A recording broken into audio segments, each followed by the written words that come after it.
Good.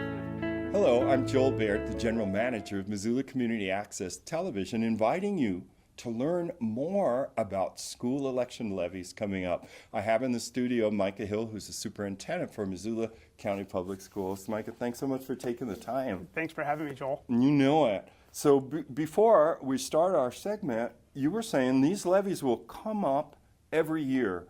And so for the tax-weary homeowner, would you like to explain to them why that happens? Absolutely. So in really basic terms, the school funding formula determined by the state tells you what your maximum budget will be. The state in return says, here's what a minimum budget is, and we're going to fund that minimum budget. That's 80% of our overall operating budget. The other 20% has to come from locally voted levies. And so every year we're coming back to our taxpayers to say, in order to maintain 100% of our funding, we need to ask you to backfill that amount to keep us at 100%. And so some of the function at the state level, is it to make sure that every school across the state has sort of an equitable position in terms of funding?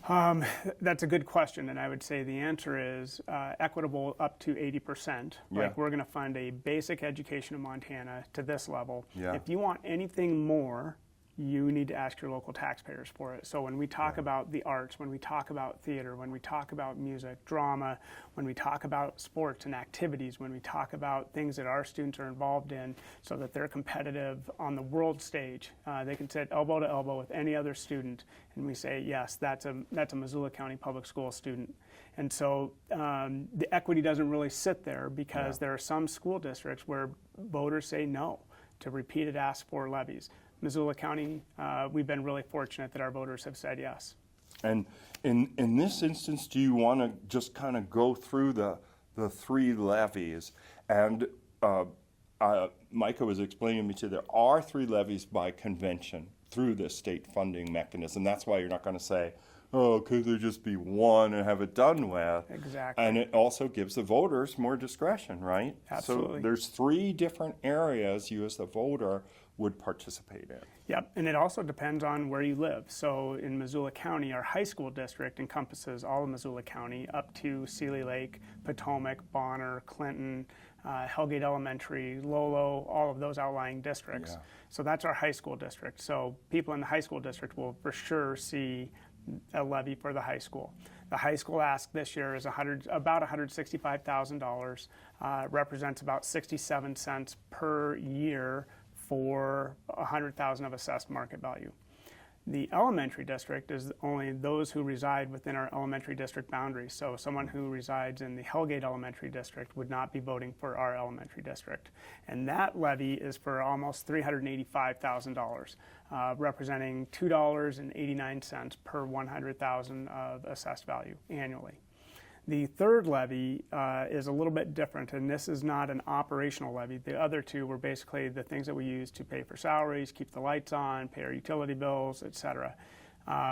The safety levy is a levy that's separate and distinct because it can only be used for the purchase of safety-related things for our school district. Yeah. And on that, it's a high school levy. We're asking for $1 million to offset the expenses that we currently experience in our general fund, so that we can have those resources to pay for other things like teacher salaries, curriculum, supplies, those kind of things.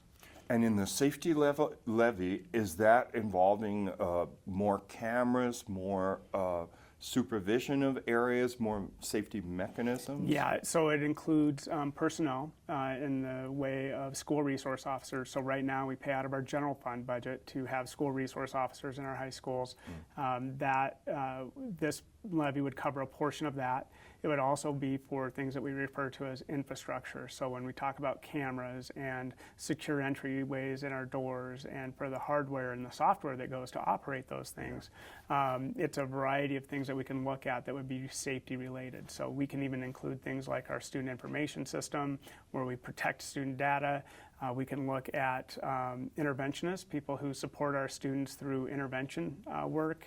They could be social workers, and it can be counselors. It could be a variety of people. So once you've got a grasp on this, and I'm going to put on the screen now the website you can go to where you'll see what everything we've just discussed but displayed. So that will not be advocacy information. It's simply going to tell you what the levies are for, and that's from the Missoula County School website. But what we want to impress people with now is the timeline, Yeah. right? Because there's a tight timeline to participate in this particular school levy election. Yep. So the board, by resolution, said that they would put out to our voters these 3 levies at our last meeting in March. So between the end of March and April 21st, when ballots come out, we have about a 3-week window in which to educate and inform our public. And so it's really important for us that they know that this is an all mail-in ballot. And so the mail-in ballots are postage stamped, so they can send them back at no cost to the voter. Prepaid, just send it Prepaid back, don't postage, worry. just send it back. But we also have drop-off locations around the city. And I'm going to including post those now because there are any number of the drop-off locations. Because if you are using the mail system, people are not going to see the ballot till April 21st, and it's pretty large and recognizable, and it has to be put back in the mail by April 29th to ensure the May 7th deadline. Yeah, so if someone gets the ballot and they forget and don't get it mailed in by the April 29th deadline, we would highly encourage and recommend people to drop them off at the various locations that you're going to share with them. That I will. And also wanted to let you, the viewer, know if you don't see this ballot, which is typically, it's about that big. It's really hard to miss because it's got the ballot and the return envelope in it. Please call the election office. I'll put the number on the screen. It's 406-258-4751 to make sure you're okay with the election office and to straighten out any problem you may have with getting that all mail-in ballot delivered. Absolutely. All right. Well, Yeah. Micah, thank you so Yeah, much. thank you, Joel. Really appreciate it. And thank you for watching this edition. Remember your dates. You've got April 21st, see a ballot. April 29th, return the ballot. Or use these drop-off locations I'm putting up to meet the May 7th deadline for the Missoula County Public School levy. For MCAT, I'm Joel Baird. Thanks for watching.